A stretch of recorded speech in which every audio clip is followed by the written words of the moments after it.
যার কাছে দুইজন মেয়ে আছে, দুইটা মেয়েকে সে ভালো করে মানুষ করেছে, নবী সাল্লাল্লাহু আলাইহি ওয়াসাল্লাম বলছেন সে জান্নাতে আমার সাথে এমন করে থাকবে, এইভাবে। কেউ যদি বিধবার দায়িত্ব নেয়, সেও নবী সাল্লাল্লাহু আলাইহি ওয়াসাল্লামের সাথে এইভাবে থাকবে। এতিমের দায়িত্ব নেয়, এইভাবে থাকবে।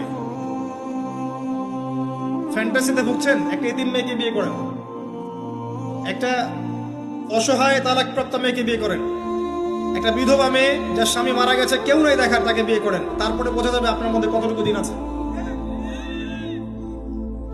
আর বর্তমান সভ্যতা আমাদের কি সমাধান দিবে? সবাই যদি দিনদার একটা করে ক্যাটরিনা খোঁজে, এই এতিম, এই বিধবা, এই যাদের দেখার কেউ নাই, এই মেয়েগুলা কি রাষ্ট্রের সম্পত্তিও থাকবে? এদের দায়িত্ব কে নিবে?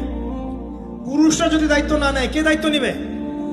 এখন কেউ যদি ওদের দায়িত্ব নিতে যায়, তখন তাকে আবার খারাপভাবে উপস্থাপন করা হয়, এই ব্যক্তির মনে হয় চরিত্র খারাপ।